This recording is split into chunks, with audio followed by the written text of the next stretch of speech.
Olá, meu pai dizia que pé de manga não dá jaca.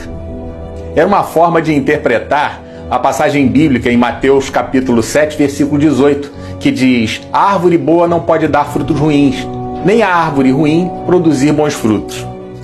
Homero Homem da Siqueira Cavalcante, em seu livro Cabra das Rocas, conta que em sua terra natal existe uma árvore chamada piuriteiro. O piuriteiro dá um fruto, piurito. E piurito não serve para nada, não serve para comer, não serve para fazer óleo, não serve para coisa nenhuma. E o povo da terra cantaria pro piurito: piuriteiro que dás piurito, por que não dás coisa boa? Ao que o piuriteiro responde: cada um dá o que pode, conforme sua pessoa. Desde a minha adolescência, ouço falar em políticos corruptos. Se dizia de que Adhemar de Barros, que não o conheci, era tratado como o que rouba mais faz. Tem uma história que narra um assalto na casa da amante de Adhemar de Barros. O político era famoso por sempre estar ligado a esquemas de corrupção e desvio de dinheiro em praticamente todas as áreas possíveis.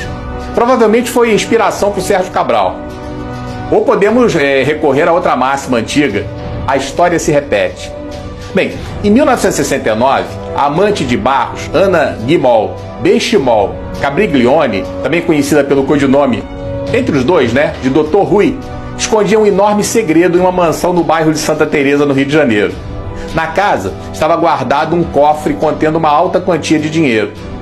Por mais que fosse uma confidência entre os dois amantes, o esconderijo do dinheiro não se manteve secreto por muito tempo.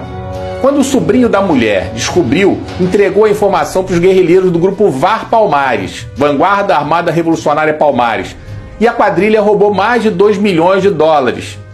Dilma fazia parte do grupo de assaltantes. Também é da minha época o ditado popular que dizia: ladrão que rouba ladrão tem 100 anos de perdão. O ditado ignora que os ladrões e as ladras, perdoados, têm vocação para o roubo e continuarão seus malfeitos. Especificamente da minha época, se falava da corrupção de Paulo Maluf, a nova versão do Rouba Mais Faz. Do enriquecimento suspeito de Antônio Carlos Magalhães, havia até uma piada sobre o nome da OAS, construtora OAS. Diziam que a sigla significava Obras Arranjadas pelo Sogro. Afinal, César Mata Pires, fundador da OAS, era genro de Antônio Carlos Magalhães. A corrupção era folclórica. Porém, ficava na consciência popular que esses corruptos sempre sairiam impunes.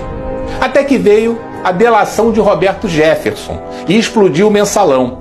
Depois veio a Lava Jato. O nome da operação deve-se ao uso de um posto de combustíveis para movimentar valores de origem ilícita, investigada na primeira fase da operação, na qual prendeu o doleiro Alberto Youssef.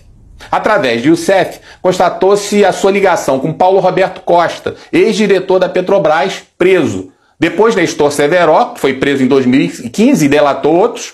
Daí a operação atingiu as grandes empreiteiras Andrade Gutierrez e Odebrecht, cujos respectivos presidentes Otávio Azevedo e Marcelo Odebrecht também foram presos.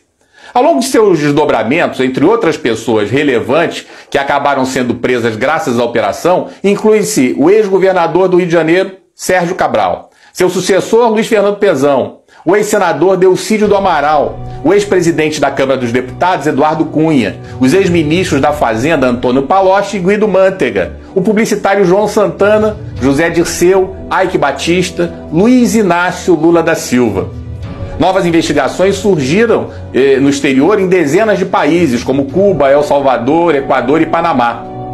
Parecia que teríamos uma limpeza no cenário, mas hoje nos decepcionamos com uma suprema surpresa, ao ver a soltura de um por um dos criminosos comprovadamente ladrões, condenados, denunciados por comparsas da intimidade como Palocci, flagrados com dinheiro na cueca, com apartamentos reservados tão somente para guardar dinheiro.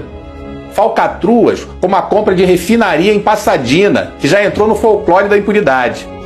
Mereceu uma CPMI e o presidente da comissão era um senador, que agora virou ministro do Tribunal de Contas da União e foi denunciado recentemente por corrupção e lavagem de dinheiro pela Operação Lava Jato. E que na época ele cuidou, quando senador, cuidou de varrer a sujeira para baixo do tapete. Seria surpreendente se a denúncia avançasse e ele fosse punido hoje. É com suprema decepção que constatamos a suprema impunidade, blindando o Botafogo, o amigo do amigo de meu pai, o Alcolumbre, o Temer, o Fernando Henrique Cardoso, o Aécio, a Amante, o Lindinho, o Lulalau, o Barata, o Zé e a família Marinho. Uma suprema tristeza se abate sobre o povo brasileiro, que acreditou que finalmente o crime não compensaria mais. Os corruptos nadam de braçadas num supremo mar de lama, onde a suprema vagabundagem se refere ao voto da maioria como tirania. Ou seja, democracia é ele, o Rei Sol, o centro do universo, pelo menos no universo do submundo, submundo supremo, supremo bueiro, suprema sarjeta. Hoje, sabemos que desembargador que desacata a guarda vai ser chamado na chincha. Ricaço que maltrata PM vai responder. Moleque que maltrata entregador de pizza está ferrado. Até a Globo vai ter que responder por suas falcatruas, pelo menos nas redes sociais. Fora delas, é pouco provável. Estamos carecas de saber quem pode esculachar os outros, falar mal de todo mundo, tem seus crimes deletados e não dá em nada. Pelo contrário, continua negociando suas coisas e ainda dá carteirada doidado. Um supremo tirano, uma suprema picaretagem. Não preciso conhecer os pais de certos canalhas para imaginar que ou erraram feio na educação dessa gente, ou eram tão canalhas quanto. Tá aí os Maia, os Cabral, os Melo, os Magalhães, os Marinho, os Dória, os Lula, os Gomes, Santa Cruz.